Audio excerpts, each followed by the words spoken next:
Paulie says, when life gives you horror, make it a thriller.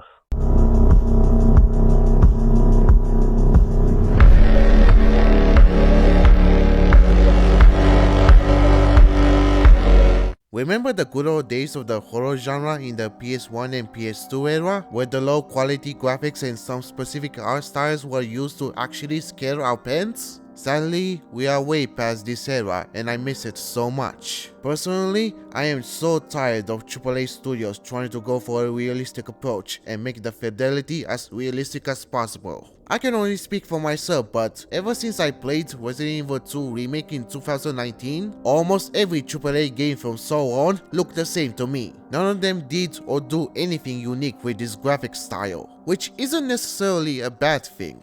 In fact, if there is a new AAA survival horror game coming with the use of realistic graphics, I would instantly be sold because I'm biased. But my point is that just because a game looks almost as realistic as real life, doesn't mean I should instantly be sold on it. Thankfully, we still have the indie horror community on our side to deliver some promising concepts, with gems like Crow Country, Signalis, and the recent Porsche Trauma to name a few. But before we talk about any of these games, let's sit down and talk about the biggest indie horror game that spawned a huge fanbase last year.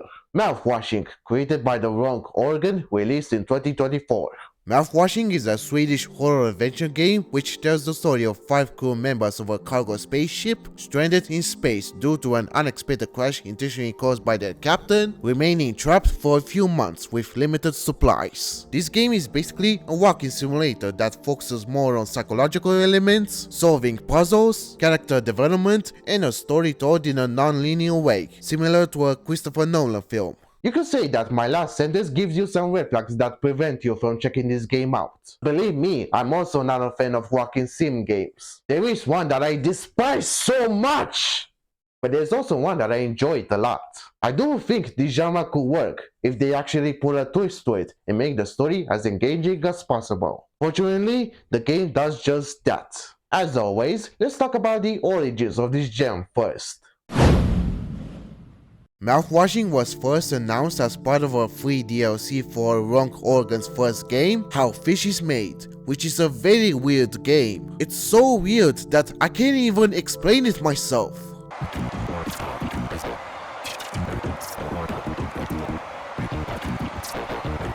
Just whatever, in the final parts of this DLC, a human head full of bandages appears on the black void speaking, and this character plays as a teaser for Mouthwashing. For some reason, the developers confirmed that this game and Mouthwashing are actually part of the same universe. I don't understand why, but okay.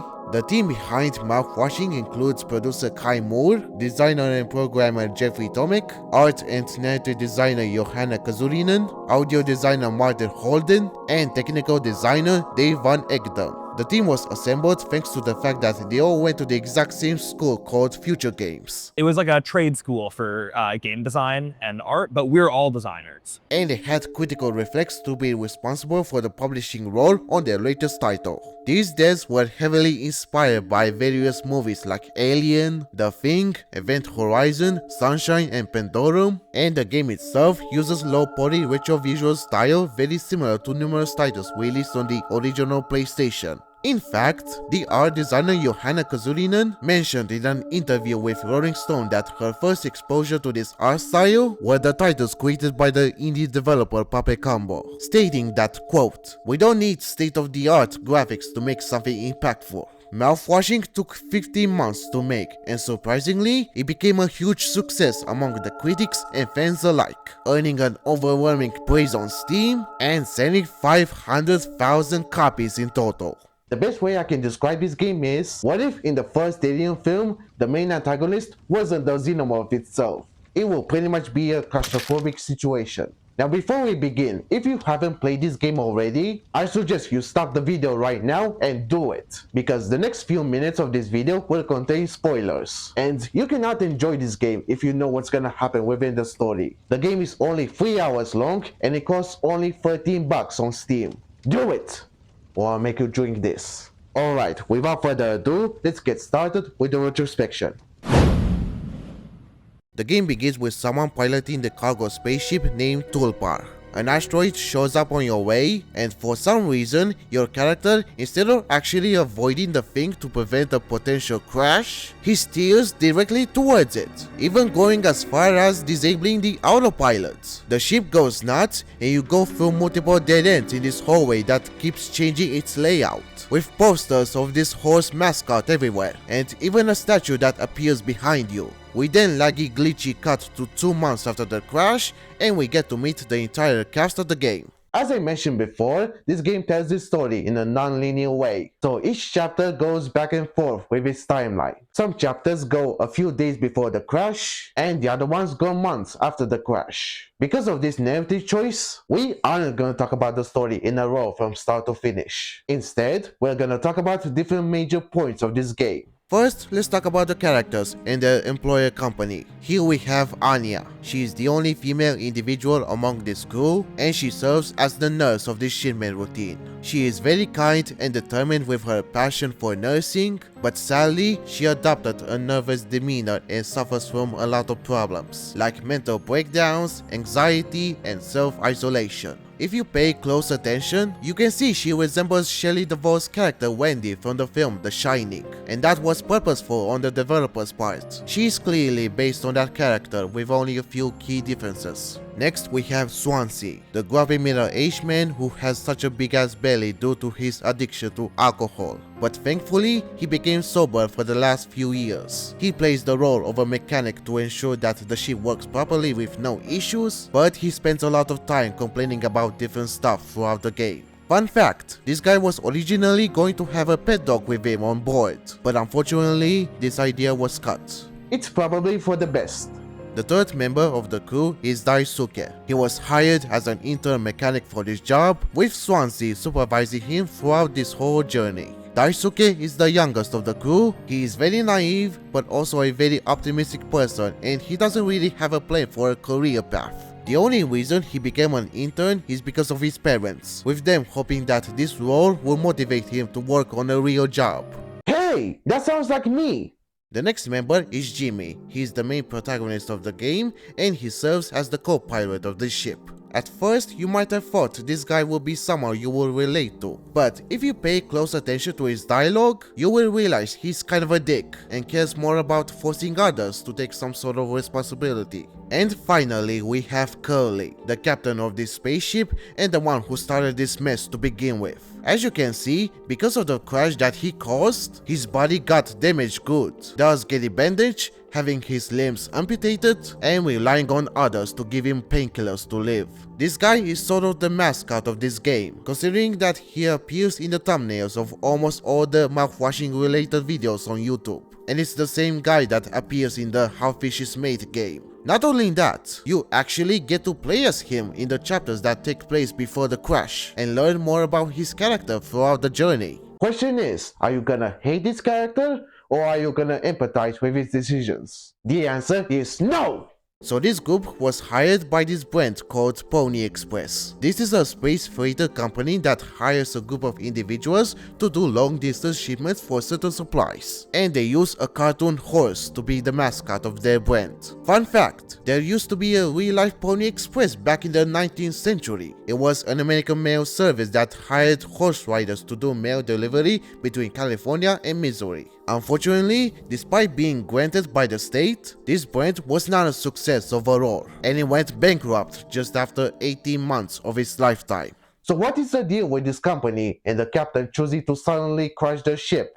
Let's first talk about the difference between certain events. Like I said, you play as Curly before the crash, and you get to explore parts of the spaceship where everything is so bright and happy, with a blue sky displayed on this big screen in the living area. Sadly, it's the exact opposite in the post-crash chapters, where instead of blue sky, you have orange sun on display with orange tint and sun foam everywhere in the ship. These were spread after the accident, and they serve the purpose of keeping the ship intact. There is limited exploration for the ship, but it is big and memorable enough for anyone to learn its layout. The developers actually planned to have more rooms to explore in the ship, specifically the sleeping chambers, but they scrapped this idea because they chose to only focus on the ones that serve a purpose to the story. That's why you see bed sheets in the living area, due to the fact that this door, which I assume leads to the sleeping chambers, is locked indefinitely. In the pre-crash chapters, Curly has some therapy sessions with Anya. You get to see Jimmy in third person complaining about stuff with the company and his job, and you also witness Swansea and Daisuke having a very healthy relationship between the mentor and the intern. As you might have guessed, things got much worse after the crash. Anya is having mental health issues, Daisuke is optimistic but also helpless of the situation, and Swansea is drinking again, with the addition of not letting anyone go into the utility room, saying that it's filled with foam everywhere. They all try their best to survive until help comes, but they keep running out of the necessary supplies. Let's now talk about the major turning points of the story. In one pre-crash chapter, Curly goes to break some news to his colleagues, but he gets interrupted by a surprise birthday party. It's a very touching moment considering the hard work they're going through. We also learn that Curly is the only crew member with the access to making cakes, and that's what we do with this certain machine.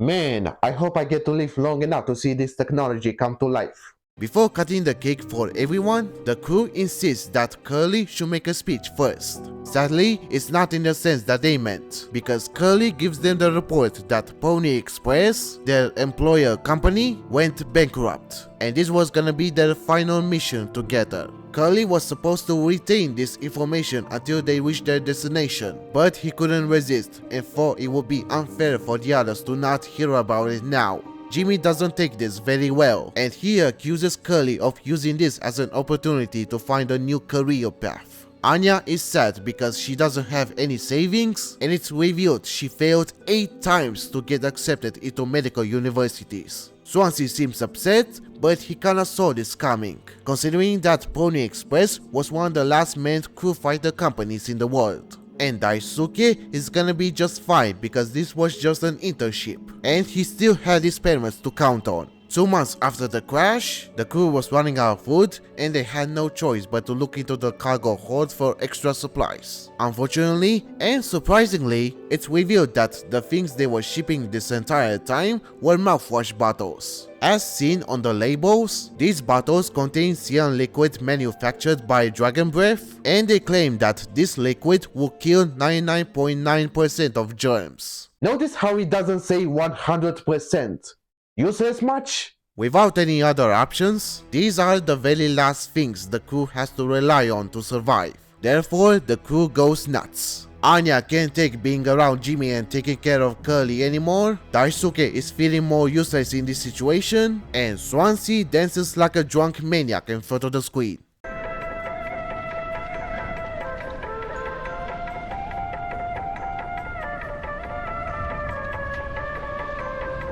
Sadly, things take such a bad turn when Anya happens to lock herself in the medical room along with Curly, demanding to do something that she should have done a long time ago. Jimmy makes Swansea drink a mouthwash-contained cocktail to have him pass out. He and Daisuke finally enter the utility room, and it's revealed that it was not foamed everywhere, with only one cryostasis pod still working. Whether Swansea wanted to keep this one for himself or for someone else is unknown. Either way, Jimmy insisted on entering the room because the ventilation shaft was the only alternative way of getting into the medical room. However, instead of actually taking responsibility, he forces Daisuke to crawl through the vents in order to make his mentor Swansea quote-unquote proud.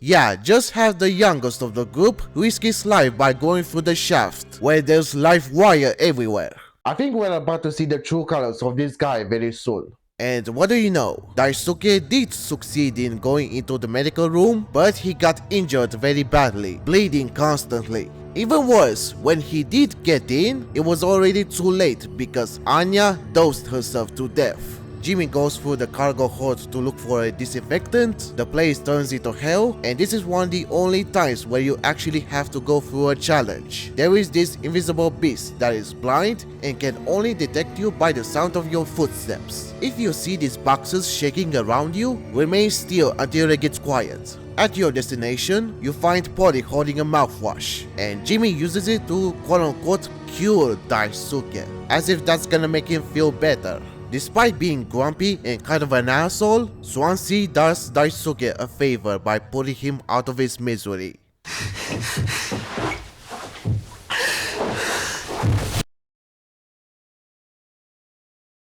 The shield silence in this scene is just...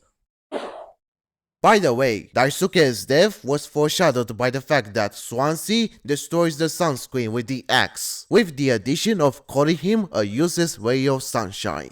So how the hell did it all come to this? Why did Curly cause all this mess to begin with? Well, it's time to push the curtains away and reveal the true source. So one day before the crash, Curly intends to find his gun somewhere in the ship, but he runs into Anya in the cockpit kneeling with depression, and all of a sudden, she reveals that she got pregnant. She says we already know who did this, but we're not there yet. The next day, we talk with Jimmy outside the cockpit. He's wondering what's gonna happen when they get back to Earth, and we finally get to see the face reveal of Captain Curly. Take notes, Capcom! Fun fact, Curly was originally not going to have his face revealed in the pre-crash events, but the devs changed their minds a month before the release of the game, and they had to rush to make a new character model for this scenario. This was pretty much a last-minute idea, but you know what? It works pretty well. Jimmy gives Curly a pat on the shoulder and says he's gonna take care of it. In the next few hours, red lights are flashing everywhere. Curly goes towards the cockpit. He finds Jimmy on the ground outside the room, and when he gets there, boom! The cockpit goes to hell. This is how Curly ended up in this condition. Remember when I said Curly was the one who crashed the ship? I lied. It was actually Jimmy all along. Now let's talk about the true main villain of the story, and I promise you, you're gonna hate this guy even more than you can imagine.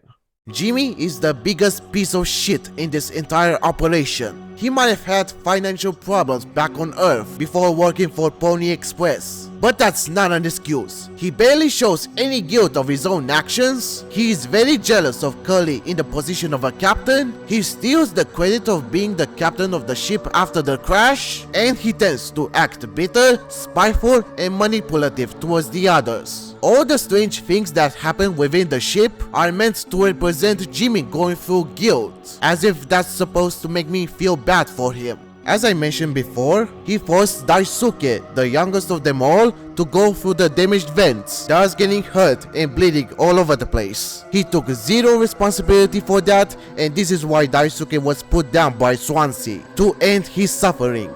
That's not the worst part though, it's his relationship with Anya. He treated her like shit, he didn't respect her qualifications as a soul nurse for this job, and he refused to acknowledge any sort of guilt for his actions upon her. To make matters worse, Jimmy happens to be the father of her unborn child. That's right, he's the one who assaulted her. He didn't even give a shit when she told him about her pregnancy, and this is why Anya didn't want him to know the location of Curly's gun. So there are two reasons why he tried to commit this self-slaughter. Pony Express was going bankrupt, thinking that Curly was gonna get a big promotion while he gets nothing, and he didn't want to get caught with his secret actions upon Anya. I think we can all agree that the second reason was his main motive of putting himself before the group. Jimmy is officially the most despicable protagonist I've ever had the desire to play as. I don't think it can get any worse than that.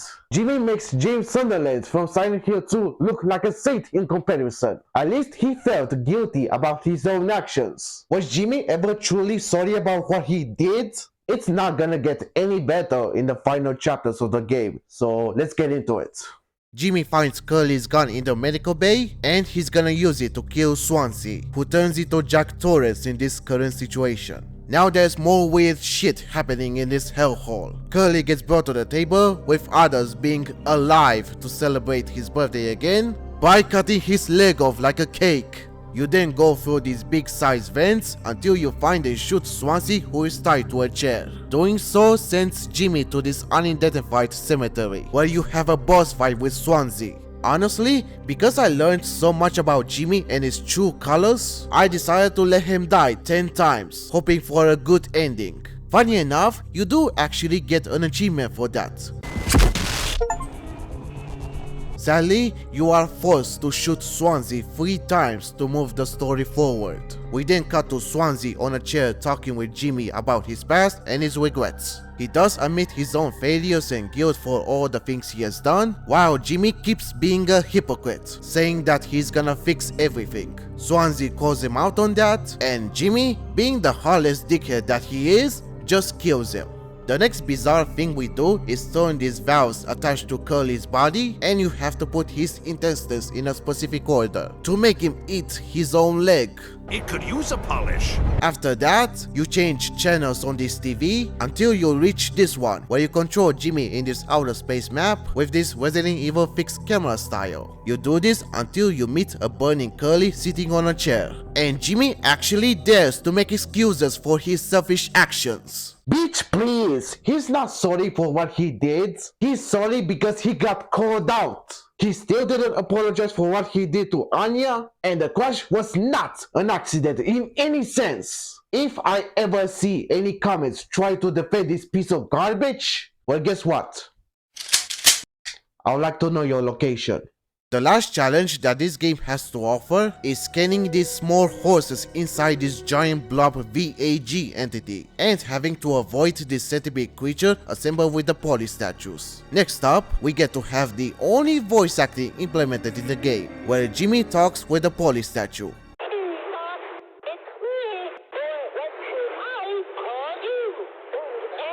Polly tries to lighten his mood, but Jimmy shuts him up. Typical Jim boy. Never apologize! And finally, the last thing we do is escorting Curly to the cryostasis pod.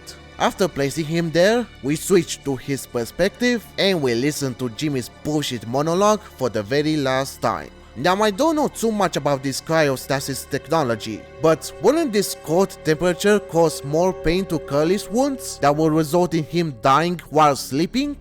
Being frozen with a lot of open wounds on your body doesn't sound like a great idea in my opinion. Whatever, the game ends with Curly getting frozen in the pods while Jimmy decides to just end it all.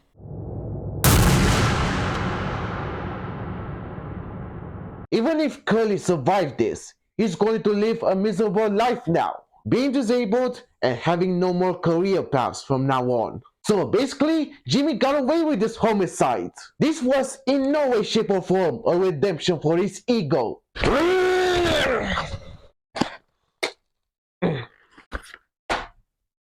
So that was mouthwashing. I'm so fucking pissed right now. In a good way, actually.